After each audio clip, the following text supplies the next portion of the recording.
नमस्कार। हाजिर हूं प्रिय दर्शकों, मैं आपके लिए राजयोग समझाने के लिए आज। प्रिय दर्शकों, आप लोगों की कई बार कमेंट आए कि आप जब भी कोई राजयोग समझाएं तो उसे बोर्ड के ऊपर समझाया कीजिए ताकि हम लोग उसे आसानी से समझ पाए।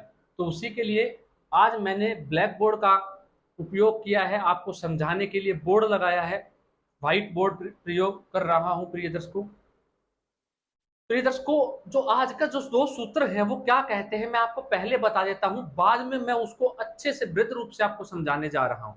अगर ये योग आपकी कुंडली में है तो ऐसा जातक निश्चित तौर पर आज के दिन धनवान होगा, मकान वाहन युक्त होगा, उसके पास सब होगा, संतान का सुख होगा। ऐसे जातक के पास ऐसा जातक मधुर भाषी होगा, किसी उच्च पद पर आसीन होगा, या वो पद प्राप्त करने के लिए निरंतर प्रयास कर रहा होगा, उसको सफलता भी अवश्य मिलेगी।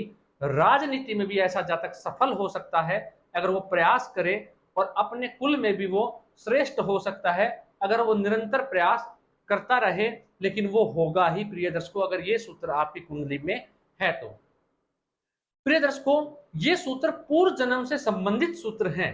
अब ये क्या कहते हैं पहले ये जान लेते हैं। पहला सूत्र जो है वो कहता है, उससे पूर्व प्रिय दर्शकों, मीन लगन के जो दर्शक हैं उनकी काफी बार इच्छा रही कि हमारा तो नंबर ही नहीं आता, मेष आ जाती है कभी कोई, आप चार्ट बना देते हो किसी लगन का, तो मीन लगन का आज मैं चार्ट लेके आपको समझाने के लिए हाजिर हुआ हूं। तो प्रिय दर्शकों, पहला सूत्र कहता है लगन और दसम। लगन भाव ये होता है, दसम भाव ये। लगन और दसम भाव के स्वामी के ऊपर मंगल या शनि की दृष्टि पड़ जाए, मंगल या शनि की दृष्टि पड़ जाए तो ऐसा जातक धनवान, मधुरभाषी, संतान से युक्त हर सुख जीवन में प्राप्त करता है। प्रिय दर्शकों, अब यहाँ पे देवगुरु बृहस्पति ही दशमेश और लग्नेश बन गए हैं। अब मैंने उनको आपको समझाने के लिए वृश्चिक राशि में बैठा रखा है। अब मंगल की दृष्टि और शनि की दृष्टि पड़ जाए तो क्या होता है, ऐसा जातक धनवान होता है, जो मैंने आपको बताया। अब प्रिय दर्शकों, मान लीजिए यहाँ पे मेष लगन की कुंडली है। अब मेष लगन की कुंडली होने के चलते यहाँ पे 10 नंबर राशि आ जाएगी और यहाँ पे 1 नंबर, तो मंगल और शनि ही दशमेश और लग्नेश बन जाएंगे। तो दृष्टि कैसे, तो वो आमने सामने हो जाए तो क्या हो, वो आमने सामने उनकी दृष्टि पड़े तो भी ऐसा जातक धनवान होता है। अब प्रिय दर्शकों, क्या कहा, सूत्र क्या कहा आप समझ गए होंगे।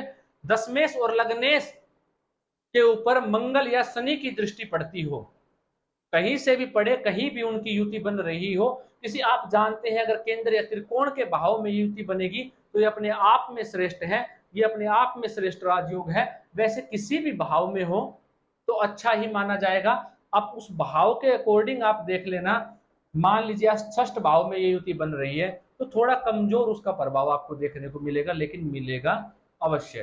दूसरा सूत्र क्या कहता है प्रिय दर्शकों, दूसरा सूत्र कहता है पंचमेश, पंचम भाव के स्वामी और देवगुरु बृहस्पति या तो मेष राशि में जाके बैठे हो, या वृश्चिक राशि में जाके बैठे हो, या सिंह राशि में जाके बैठे हो, तो ये सूत्र कहता है ऐसा जातक धनवान, मधुरभाषी, संतान से युक्त, वाहन से युक्त, समाज में मान सम्मान प्राप्त किए हुए ऐसा जातक होता है।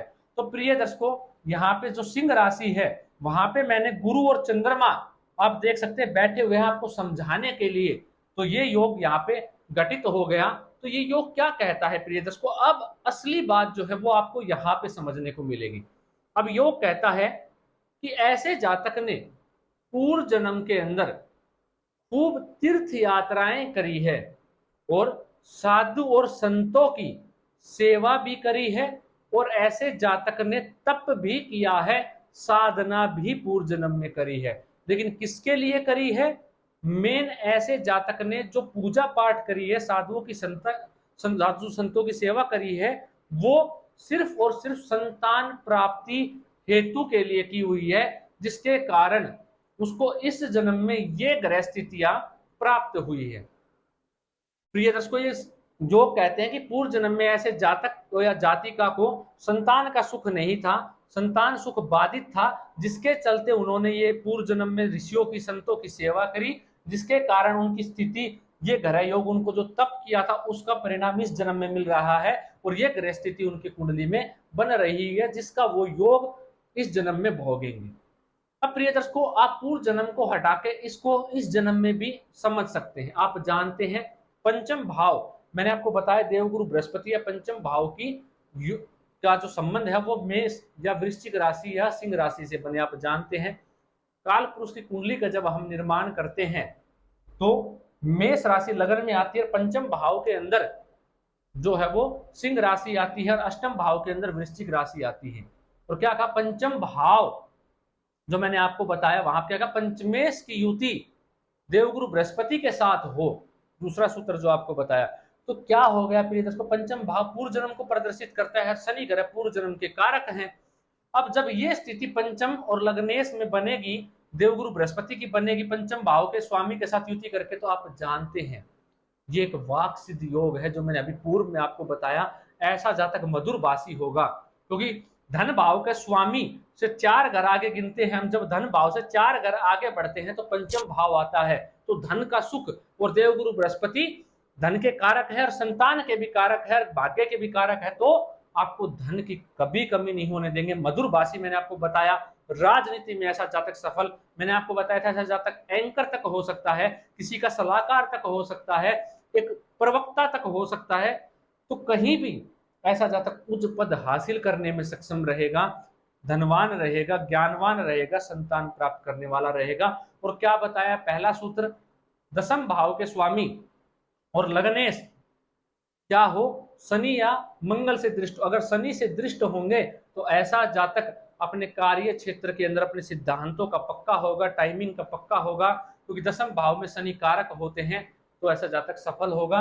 वहीं मंगल कर्मठ डालते हैं जातक के अंदर, और जब दसम भाव के साथ युति बनाएंगे, लग्नेश के साथ मंगल का दृष्टि संबंध होगा, तो ऐसा जातक पुरुषार्थी बनेगा, अपने पुरुषार्थ के दम पे हासिल करना चाहेगा जो उसे चाहिए, तो वो करने में सक्षम रहेगा। तो आप इस सूत्र को इस जन्म में भी घटित करके देख सकते हैं प्रिय दर्शकों, समझ सकते हैं। आशा करता हूं आज का कार्यक्रम आपको आनंद देने वाला रहा होगा, आपने इस सूत्र को समझा भी होगा। आज के लिए इतना ही, इजाजत दीजिए, मुझे मिलता हूं को नया अद्भुत कार्यक्रम लेकर।